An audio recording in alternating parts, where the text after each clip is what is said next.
Hello, welcome to the webinars for the Professional Development course for adult educators of the Test to Share project. This webinar will focus on supporting mental health and psychosocial well-being. My name is Velina, and today we will discuss some key mental health challenges and impact of the social and emotional factors, and also practical strategies to create a supportive and inclusive learning environment.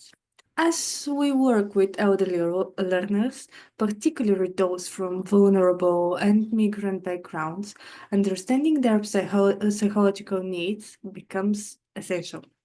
This session will equip you with the knowledge and tools to address these challenges and enhance the well-being in education and in community settings. The module is designed to provide adult educators with strategies to support the mental health and well-being of elderly learners. Our main goals are to understand, first, the common mental health challenges faced by elderly women, including anxiety, depression, social isolation, and etc. Then to explore the impact of social and emotional factors on the mental health and well-being of the elderly women, and then to learn to create safe, inclusive spaces that promote positive mental health. Ultimately, this module is addressing how to recognize signs of mental distress and how to respond effectively. Through these strategies, we aim to empower adult educators to make more meaningful difference in the lives of elderly women, and especially those from migrant background. We're going to start with the understanding of mental health and well-being. Mental health, it's not just about the absence of mental illness, maybe you know already that, but it also captures emotional, psychological, and social well-being inside of it. It affects basically how people think, how feel, how interact with others, shaping their ability to handle life challenges and function in the way that they want to function.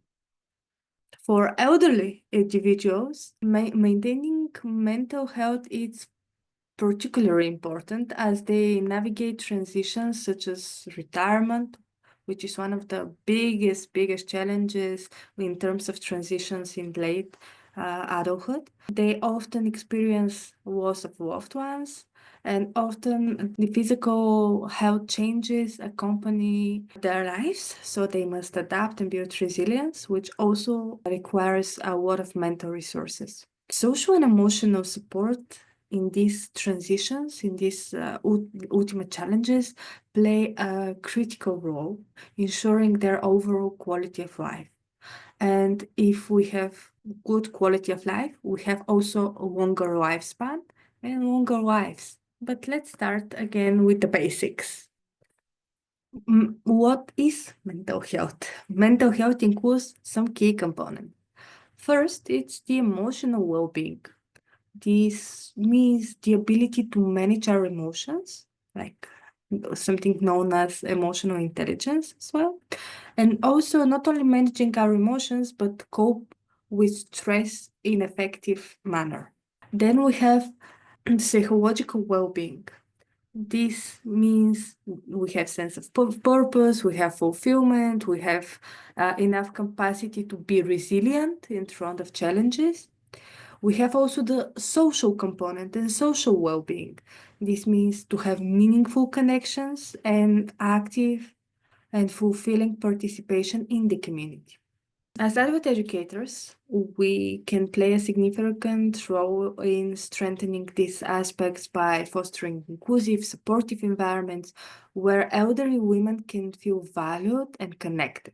In general, elderly individuals, and especially women, often face significant mental health challenges. With age, depression often becomes not so recognized. In the population, many elderly people face depression, but they do not recognize it as part of their mental well-being.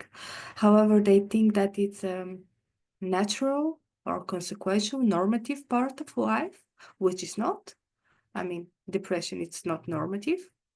Depression can come from very, very big variety of factors, including our personal vulnerability to mood disorders, or it can be a result of loneliness, loss of loved ones, or one of the major factors is actually health issues that we may have, and this can contribute to the development of depression at a later age.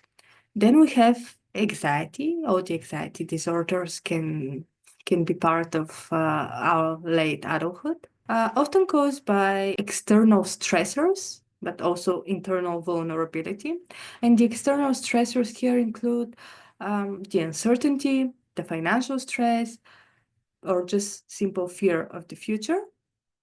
Again, I need to mention that there is also internal vulnerability as genetic component and as the way that the environment shaped our lives and our experiences. And another key aspect is the social isolation. This often results from the reduced mobility, also from fewer social interactions, or in the case that we're actually focusing is the cultural displacement. Here we need to know that at later age, people generally prefer quality of their interactions over quantity. That means that even that their social circle can be very small, they still can have very meaningful connections which contribute to the overall well-being of the individuals. And to that picture, migrants face additional stressors. The main one here is the language barriers, discrimination, the whole adaptation process to a new culture. All of these stressors can intensify feelings of isolation and, of course, anxiety. Recognizing these challenges help us provide better support and create environments that nurture, support the well-being of the elderly women and elderly population in general.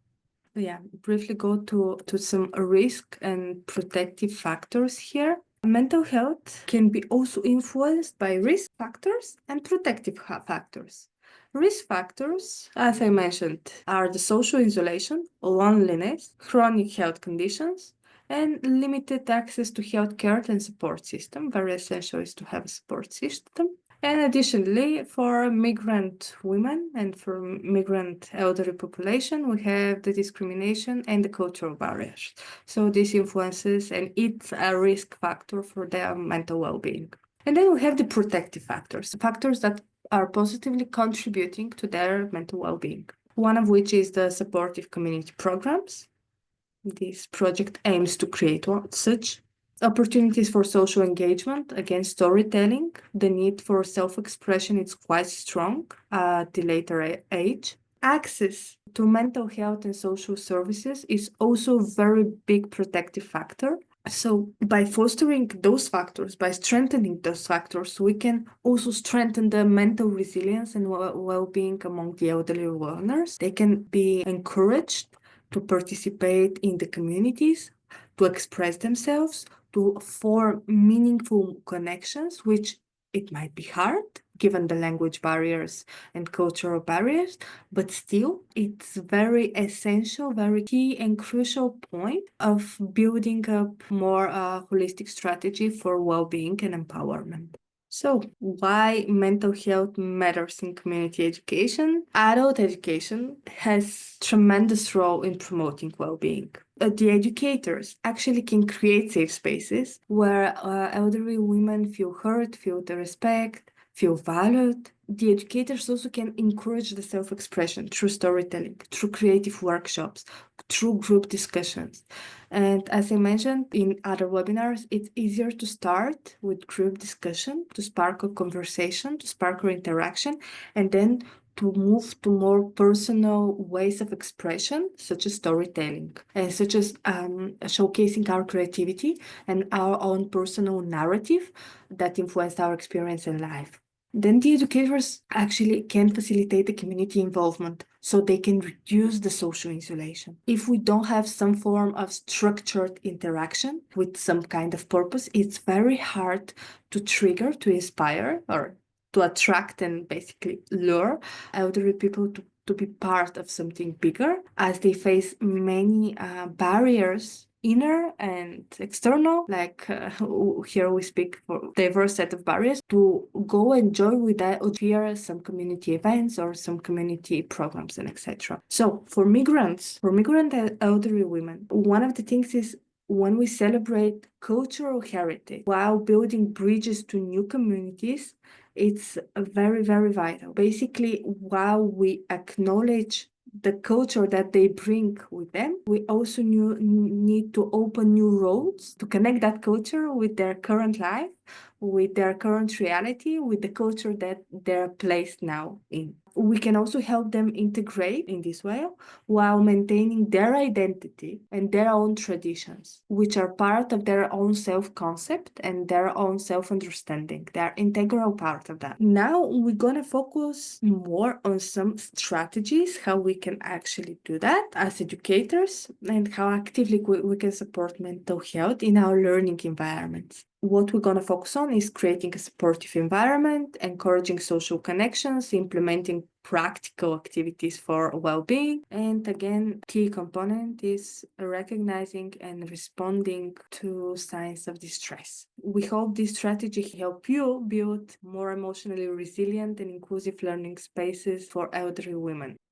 So, creating a supportive environment. The first step in promoting well-being is ensuring that elderly learners feel respected, valued, and safe. This can be translated into establishing inclusive spaces. In order to do that, we need to actively encourage participation and validate all perspectives. Some of the cultural perspectives might be quite different from our own. That's why we need to be very aware of our own biases, but we need to validate that each and every experience, the way it is experienced and felt, matters, and it's a valuable source information, valuable source of building our view of life in general. Then another component of creating supporting environment is to reduce the stigma. We need to be able to normalize in a discussion setting the concept of mental health, the concept of well-being. For older generations, this changes depending on the generation, of course, but for the current elder population, mental health still remains a stigma. Having mental health issues, most of them, it's still connected with some kind of weakness. If they have some kind of a problem, they see it as a weakness, they don't address it adequately, ultimately they don't treat it. So this stigma that mental health translates into a weakness, and it's not a weakness, like it's just the way it is, can be normalized in a discussion setting, which of course requires some level of vulnerability that we need to demonstrate ourselves, to speak openly about it, and then expect them to speak openly about it. Another aspect is to promote trust and sense of belonging, especially for migrant participants. Creating a culturally inclusive environment is essential for interaction and comfort. The sense of belonging can be fostered via different ways, but first we need to make sure that we have built a group with a common purpose, so all participants in our educational setting know why they're there, what they want to learn, what they want to take away from these sessions. So they have some kind of shared vision over those sessions. This is the sense of belonging, that they are doing something together as a group. And the best is, as I said, this something to be towards a common goal. So even some kind of small voluntary actions, voluntary activities in general can be very helpful to build this kind of sense of belongingness. Just an example, cleaning something like a public space together or something like that, even just a little bit, can make them feel that they work together for a common goal. And promoting trust, I think you as adult educators know already quite a lot about it. However, I need to mention that trust starts first when we trust our learners, our participants. We hope that they trust us back, and it's a connection that goes both ways. So we cannot expect to be trusted if we don't trust the other side. And a supportive environment can actually foster confidence and foster engagement.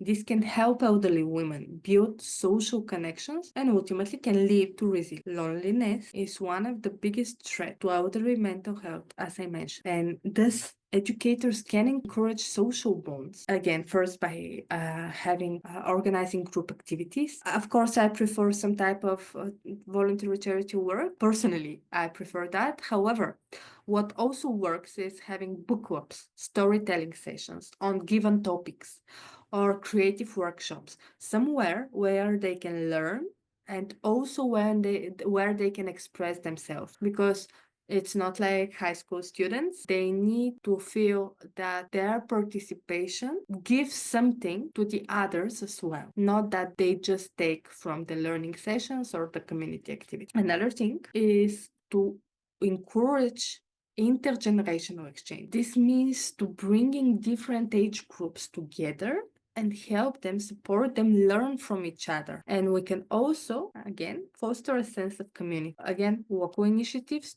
in my personal view, work best. Volunteering programs and anything that is valued by the community and it's for the good of community. When elderly learners feel socially connected, their mental health improves significantly because they have a sense of purpose, they have a sense of belongingness, so they belong to a group, and they feel that they bring something and give something. And this generativity is a key to the adult well-being, like especially for the seniors. We can now talk a little bit more about the practical activities for well-being. We as adult educators can introduce very simple yet powerful activities to support the emotional well-being. Mindfulness and relaxation techniques, just the basics, but it almost always works. This could include breathing exercises, guided visualizations, gentle movement exercises.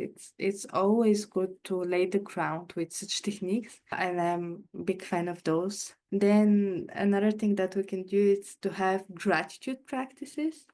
Very good strategy when we're dealing with migrant women and hosting communities, because often this is seen as one way direction, that hosting communities gives something to migrant women and they should be grateful, and of course most of them are, and this is the semi-healthy dynamic here.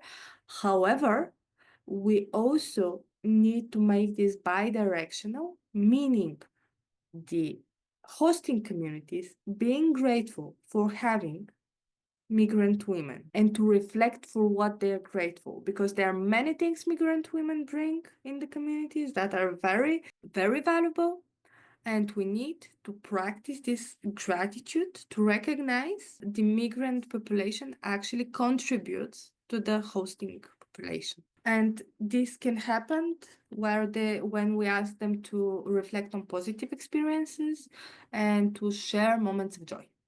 Joy always works. We can also have active listening and empathy exercises, which promote open dialogue, peer support. Like every time when we ask for such empathy sessions and exercises, there are so many beautiful results coming out, and people are able to connect on a deeper level. In general, those activities reduce stress and promote the emotional resilience aspect. And what I mentioned as last point is the ways to recognize distress, signs of distress in elderly women from migrant background. Here, what we can use is some key indicators. First, when we see withdrawal from social interactions, that could be a sign. If we see a very big variations in mood changes, especially in elderly people, depression. Also, this is also valid for adolescents, but depression expresses itself not just in low mood, consistent low mood, but irritability.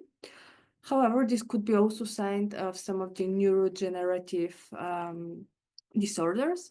But when we see these mood swings or excessive irritability, this is a sign of distress.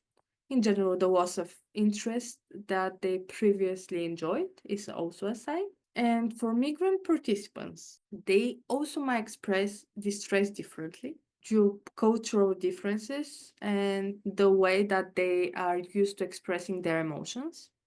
Thus, we as educators should be sensitive to nonverbal cues and personal behaviors that indicate in some level emotional challenges. And while Most adult educators are not therapists, still, they can offer guidance. Some of the key things that they can do is just listen without any judgment, without taking any side, and so on.